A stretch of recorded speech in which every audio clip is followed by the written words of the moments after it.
আসসালামু আলাইকুম ওয়া রাহমাতুল্লাহি ওয়া বারাকাতুহু। সুপ্রিয় শিক্ষার্থী এবং সম্মানিত শ্রোতাবৃন্দ যারা আমাকে দেখছেন, সবাইকে ড্রিম প্যারাডাইস টিচিং হোমের পক্ষ থেকে আন্তরিক অভিনন্দন ও শুভেচ্ছা। আশা করি সবাই ভালো আছেন।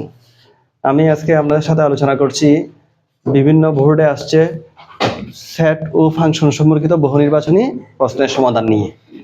তো আসলে এই বহু নির্বাচনীগুলো অনেকের কাছে কঠিন লাগে, অথবা দেখা যায় যে একটা বহু নির্বাচনীর জন্য আপনি পরীক্ষায় সময় পাবেন 1 মিনিট, কিন্তু বহু নির্বাচনীটা অঙ্ক টাইপের হওয়াতে এটা রাফ করে করতে আপনার কাছে হয়তো অনেক সময় 2-4-5 মিনিট সময় চলে যায়, যার কারণে আমরা 30টা বহু নির্বাচনী কমপ্লিট করতে পারি না। তো আমার পরামর্শ থাকবে আজকের ক্লাসটা যদি আপনারা দেখেন কিভাবে সহজে কৌশলে আপনি 10 সেকেন্ড, 20 সেকেন্ড, 30 সেকেন্ডের মধ্যে অর্থাৎ সর্বোচ্চ 1 মিনিটের মধ্যে একটা বহু নির্বাচনী কমপ্লিট করতে পারবেন। তো যাক, এখন শুরু হলো। নিচের কোনটি x বিলংস টু n যেন x মৌলিক সংখ্যা। x বিলংস টু n মানে হলো স্বাভাবিক সংখ্যা। স্বাভাবিক সংখ্যা বলতে বোঝায় 1 2 3 4, আমাদেরকে এগুলা বুঝতে হবে।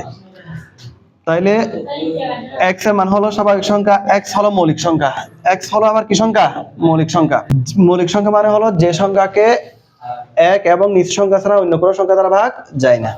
তাইলে সর্বনিম্ন মৌলিক সংখ্যা হলো, আমরা জানি সর্বনিম্ন মৌলিক সংখ্যা হলো 2, আর এভাবে চলতে থাকবে, যেমন 2 আছে, 3 আছে, 5 আছে, 7 আছে, এগুলাকে নিজ সংখ্যা এবং 1 ছাড়া অন্য কোনো সংখ্যা দ্বারা ভাগ করা যায় না। তাইলে 2 থেকে বড় হতে হবে, 7 এর চেয়ে ছোট হতে হবে।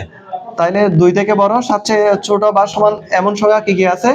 একটা হলো 2, 3 আছে, 5 আছে, 7 আছে। তাইলে 2 3 5 7 এগুলো 2 থেকে বড়, 7 থেকে কি ছোট। তাহলে এরকম সংখ্যা আমরা যে 4টা লিখছি সব পাই গেছি। এখানে কোনটা আছে দেখি, 2 3 5 7, এই যে এটা। তাইলে আমি যদি স্বাভাবিক সংখ্যা চিনি এবং মৌলিক সংখ্যাগুলো চিনি, আমার কাছে এই প্রশ্নটা আনসার করা 10 সেকেন্ডের একটা ব্যাপার।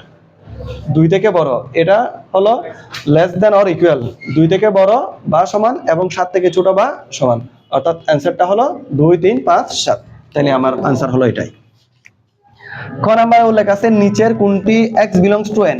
x বিলংস টু n মানে ও স্বাভাবিক সংখ্যা। 5 থেকে বড় হতে হবে, 7 থেকে ছোট হতে হবে, 7 থেকেও ছোট, 5 থেকে বড়, এবং মৌলিক সংখ্যা হতে হবে। অর্থাৎ মৌলিক সংখ্যা নির্ণয় করতে হবে, সেটা 5 থেকে বড় হতে হবে, 7 এর চেয়ে ছোট হতে হবে। আমি এর আগেরটা কিন্তু কাটি নাই। তাহলে 5 এর চেয়ে বড়, 7 এর চেয়ে ছোট, এরকম কোন মৌলিক সংখ্যা কি আমরা এখানে দেখতে পাচ্ছি? 5 এর চেয়ে বড়, 7 এর চেয়ে ছোট না। তাহলে কোন মৌলিক সংখ্যা যেহেতু নাই, তার মানে এটা হলো ফাঁকা সেট। এটা হলো কি সেট? ফাঁকা সেট। ফাঁকা সেট এভাবেও হতে পারে, এভাবেও হতে পারে, এই দুইভাবে হলো ফাঁকা সেট। তাইলে এই ফাঁকা সেট এখানে এটাই, এটাও ফাঁকা সেট নয়, এটাও ফাঁকা সেট নয়, এটাও ফাঁকা সেট নয়। যেহেতু এটার কোনো উপাদান নাই, তাইলে এটাই হলো ফাঁকা সেট, অর্থাৎ ক নাম্বারটাই আনসার। নিচের কোনটি ফাঁকা সেট যেটা চট্টগ্রাম বোর্ড 2024-এ আসছে? তাহলে x বিলংস টু n যেন x হলো মৌলিক সংখ্যা, 23 এর চেয়ে বড়, 29 এর চেয়ে ছোট। আবার x belongs to n, x তাও মৌলিক সংখ্যা, 11 এর চেয়ে বড়, 19 এর চেয়ে ছোট। x বিলংস টু n 23 থেকে বড়, 25 থেকে ছোট। এখানে স্বাভাবিক সংখ্যা দেয়া আছে কিন্তু মৌলিক সংখ্যা নাই, এটা হলো স্বাভাবিক সংখ্যা।